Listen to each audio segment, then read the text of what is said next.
Hello hello pickup location எங்க? West Mambalam இப்ப வீட்டை விட்டு வெளில வந்துரும், பக்கத்துல தான் இருக்கேன். ரெடியா தானே இருக்கேன் நீங்க அப்புறமா லேண்ட்மார்க் ஏதாவது இருக்கா? ஒரு மளிகை கடை இருக்குன்னா அதுல இருந்து ஸ்ட்ரைட்டா ஆமா, கணேஷ் ஸ்டோர்ஸ் இங்க ஒண்ணு இருக்கு, அதானமா? கணேஷ் ஸ்டோர் இல்லனா பாண்டியன் ஸ்டோர்ஸ். எப்படிமா பாண்டியன் ஸ்டோர்க்குலாம் வழி தெரியாதுமா? தாண்டி அப்படியே நேரா வாங்க, அப்படியே வந்துருங்க. நீங்க கொஞ்சம் லைன்லயே இருங்க, நேரா வரேன், வந்துட்டே இருக்கேன். டிராப் லொகேஷன் எங்கமா? அடையார்னா. அடையாரா? அமௌண்ட் எவ்வளவுமா காட்டுது?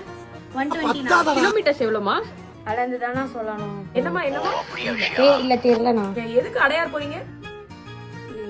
அண்ணா ஃப்ரெண்ட்ஸ். இந்த வயசுல என்னமா நீங்க ஃப்ரெண்ட்ஸ் பாக்குறோம் போறீங்க, படிக்க வேணாமா? நான் இதெல்லாம் உங்களுக்கு எதுக்குண்ணா? பேரண்ட்ஸ் பேரை சொல்லுங்க. இதெல்லாம் இப்போ ஓலால கேக்குறீங்களா? ஆதார் கார்டு வச்சிருக்கீங்களா? ஆதார் பேன் லிங்க் பண்ணிருக்கீங்களா? அக்கவுண்ட் நம்பர் என்னம்மா?